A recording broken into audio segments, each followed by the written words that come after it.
Assalamualaikum warahmatullahi wabarakatuh. Di video kali ini kita kembali belajar teks cerita fantasi dalam submateri menelaah struktur dan bahasa cerita fantasi dan menyajikan cerita fantasi. Struktur pada cerita dapat memudahkan pembaca untuk mengidentifikasi dan menganalisis cerita tersebut. Terbagi menjadi 3-4 struktur di cerita fantasi. Di antaranya ialah orientasi, komplikasi, resolusi, dan koda. Orientasi merupakan pengenalan tokoh, latar, watak tokoh, dan konflik. Orientasi biasanya terletak di depan cerita sehingga akan memberikan sedikit gambaran mengenai cerita yang akan diangkat nantinya. Unsur yang kedua adalah komplikasi. Komplikasi berisi hubungan sebab akibat sehingga muncul masalah hingga masalah itu memuncak. Unsur yang ketiga, resolusi.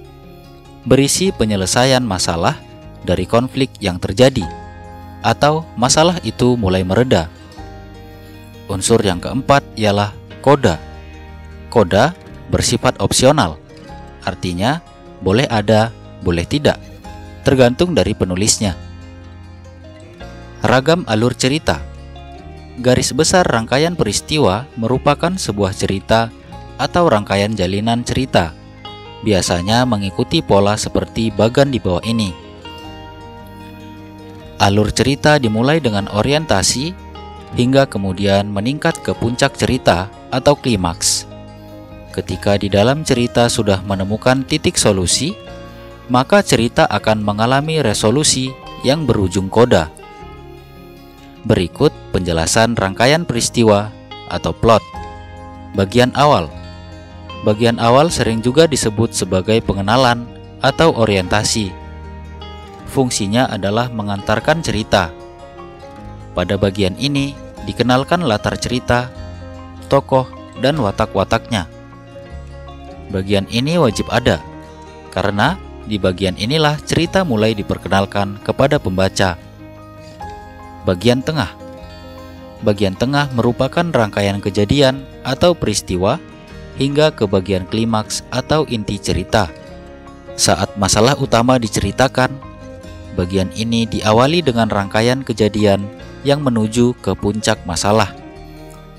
Rangkaian kejadian datang secara bertahap hingga berada di level tertingginya. Bagian tengah adalah bagian pada cerita yang paling seru dan menarik.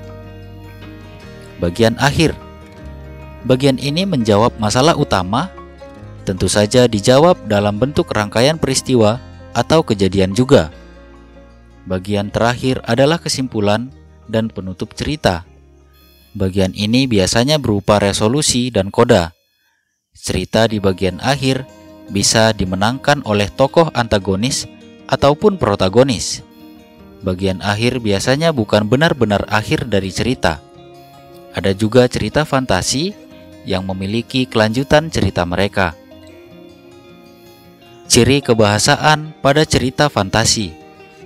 Yang pertama, penggunaan kata ganti orang pertama ataupun orang kedua dan nama orang sebagai sudut pandang penceritaan. Contoh, aku, mereka, dia, Erza, Doni. Yang kedua, penggunaan kata yang mencerap panca indera untuk deskripsi latar. Contoh, 3 rumah bergaya kerucut menyambut mataku. Emas dan berlian bertaburan di dinding rumah itu. Menyajikan cerita fantasi. Berikut ini adalah langkah-langkah dalam menyajikan cerita fantasi yang baik dan benar. Yang pertama, merencanakan cerita. Dalam merencanakan cerita, hal-hal yang harus dilakukan adalah: yang pertama, menemukan ide penulisan. Menemukan ide dengan mengamati objek nyata, lalu diberi imajinasi. Yang kedua, penggalian ide cerita fantasi dari membaca. Ide cerita fantasi juga dapat diperoleh melalui membaca buku pengetahuan atau buku ilmiah tentang ruang angkasa, hewan langka, biografi tokoh, dan lain-lain. Yang ketiga, membuat rangkaian peristiwa. Dari ide yang sudah kamu temukan, buatlah rangkaian peristiwa sehingga tercipta cerita fantasi yang unik. Yang keempat, mengembangkan cerita fantasi. Setelah rangkaian peristiwa sudah terbentuk, selanjutnya kembangkanlah watak tokoh, latar, dialog antar tokoh, dan lain sebagainya. Langkah yang kedua dalam menyajikan cerita fantasi adalah menulis cerita fantasi. Dalam langkah ini, hal-hal yang harus diperhatikan adalah merencanakan, mengembangkan produk, memberi judul yang menarik, menelaah untuk merevisi, dan yang terakhir, mempublikasikan. Terima kasih, semoga bermanfaat. Assalamualaikum warahmatullahi wabarakatuh. Sampai jumpa.